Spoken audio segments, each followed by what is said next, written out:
السلام علیکم ناظرین کرام، لیڈ ہسٹری چینل کی طرف سے آپ سب کو خوش آمدید۔ ناظرین کرام، آج ہم بات کرنے جا رہے ہیں کل عثمان کی قسط نمبر 192 کے ٹریلر کے بارے میں۔ تو جیسا کہ ناظرین کرام آپ جانتے ہیں کہ کل عثمان کی قسط نمبر 192 اس ہفتے نہیں آئی اور اگلے ہفتے آئے گی، مگر ناظرین کرام کل عثمان کی قسط نمبر 192 کا ٹریلر جاری کیا گیا ہے، جس میں سپیا اور کلاڈیوس کو شہنشاہ لینوکوس کے ساتھ دکھایا گیا ہے۔ تو کیا یہ دوبارہ متحد ہو چکے ہیں؟ اور اس کے علاوہ ناظرین کرام دوسری طرف ایسا لگتا ہے کہ عثمان بھی کسی جگہ پر حملہ کرنے والا ہے، تو یہ حملہ کہاں پر ہوگا؟ اور دوسری طرف بلا خاتون کو بھی لڑتی ہوئی دکھائی گئی ہے، تو اس پر بھی بات کریں گے۔ اور اس کے علاوہ ناظرین کرام یکت بے نے عثمان بے سے غداری کا آغاز کیا ہے، اور ٹریلر کے اندر وہ کلاڈیوس کے ساتھ مل چکا ہے، تو کیا وہ کلاڈیوس کو عثمان بے کے بارے میں سب کچھ بتا دیں گے؟ اور اس کے علاوہ ناظرین کرام ٹریلر کے اور بھی بہت سے سین تھے، اس پر بھی بات کریں گے۔ تو آئیے چلتے ہیں آج کی ویڈیو کی طرف۔ تو سب سے پہلے بات کر لیتے ہیں کلاڈیوس اور شہنشاہ کے بارے میں۔ تو جیسا کہ ناظرین کرام آپ جانتے ہیں کہ پچھلی ایپیسوڈ میں عثمان بے نے ایک طرف شہنشاہ سے اتحاد کر لیا تھا اور دوسری طرف کلاڈیوس سے، اور سپیا سے عثمان بے کا اتحاد پہلے سے ہوا تھا۔ تو ناظرین کرام ایک طرف کلاڈیوس شہنشاہ کا دشمن بن گیا،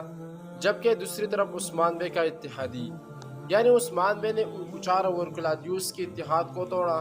تاکہ عثمان بے آسانی کے ساتھ الکچار کو مار سکے، اور ہم نے دیکھا کہ وہ اس میں کامیاب بھی ہوئے اور آخرکار الکچار کا خاتمہ ہوا۔ لیکن ناظرین کرام جب سپیا کو یہ معلوم ہوا کہ عثمان بے نے تو ہمیں تقسیم کیا ہے، کیونکہ ناظرین کرام جو سونا عثمان بے نے شہنشاہ سے لیا تھا، اس سونے کے ذریعے عثمان بے نے کلاڈیوس سے اتحاد کیا، یعنی کلاڈیوس اور شہنشاہ ایک دوسرے کے دشمن ہوئے اور عثمان بے دونوں کا اتحادی بن گیا۔ اور مزید یہ کہ عثمان بے نے ان دونوں کو آپس میں ایک دوسرے سے لڑنے کا منصوبہ ترتیب دیا۔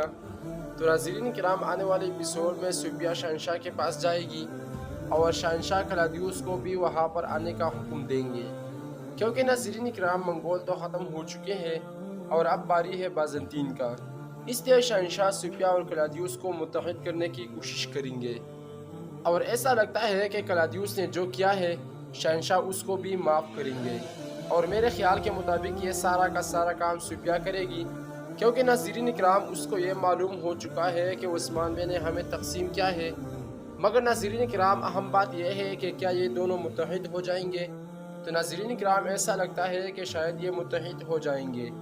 کیونکہ کہانی اب بورسا کی طرف جا رہی ہے، اور آنے والی ایپیسوڈ کے شروع میں کچھ ٹائم کا گیپ بھی ہمیں بتایا جائے گا، لیکن ناظرین کرام یہ زیادہ وقت نہیں ہوگا، البتہ زیادہ سے زیادہ 2 یا 3 مہینوں کا ہو سکتا ہے۔ اور اس کے ساتھ ناظرین کرام ٹریلر کے اندر ہمیں یہ بھی دکھایا گیا ہے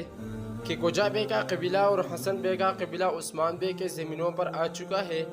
اور اس کے ساتھ مزید کچھ ترکمان لوگوں کو بھی دکھایا گیا ہے جو چہروں سے بہت خطرناک لگ رہے ہیں، اور بعض لوگ یہ بھی کہہ رہے ہیں کہ یہ شخص کمرہ لبدال ہے، لیکن ناظرین کرام در حقیقت یہ کمرہ لبدال نہیں ہے، البتہ صرف اس کی ڈریس کو استعمال کیا گیا ہے۔ اور اس کے علاوہ ناظرین کرام ترگت بے ان کے ساتھ مل چکا ہے، تو ناظرین کرام ایسا لگتا ہے کہ شاید ترگت بے جانتے ہو کہ یہ لوگ کون ہیں، یا اس طرح بھی ہو سکتا ہے کہ یہ ترگت بے کے خفیہ سپاہی ہو،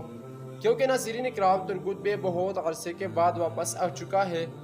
اور اس نے یہ بھی بتایا ہے کہ میں پہلے کہا تھا، اس لیے اس بات کی چانسز ہے کہ یہ ترگت بے کا سپاہی ہو۔ بہرحال ناظرین کرام چاہے یہ ترگت بے کا سپاہی ہو یا نہ ہو، مگر ترک ضرور ہوں گے جو عثمان بے کے ساتھ لڑنے کے لیے آئے ہیں۔ اور اس کے ساتھ ناظرین کرام سارغور آغا کی بھی انٹری ہو چکی ہے، اور یار مجھے یہ بات سمجھ نہیں آ رہی ہے کہ محمد بزدار کبھی ان کو غائب کرتے ہیں اور جب بھی ضرورت پڑتی ہے تو اس کی انٹری کرواتے ہیں، مگر ناظرین کرام ان تمام چیزوں سے ایک بات واضح ہوتی ہے کہ چونکہ اس سیزن کے مزید اقساط بہت کم رہ چکی ہے، اس لیے اس سیزن کے آخر میں ہمیں ایک بڑی جنگ دیکھنے کو ملے گی، اور بورسا کا محاصرہ بھی شروع ہوگا، اور وہ اس لیے تاکہ ہم سیزن 7 تک انتظار میں رہے، اور اس لیے یہ نئی انٹریاں کروائی جا رہی ہے اور ایک بڑی فوج جمع ہو رہی ہے۔ اور ویسے بھی ناظرین کرام ترگت بے کے آنے سے ریٹنگ ہر ہفتہ بڑھتی ہوئی نظر آ رہی ہے،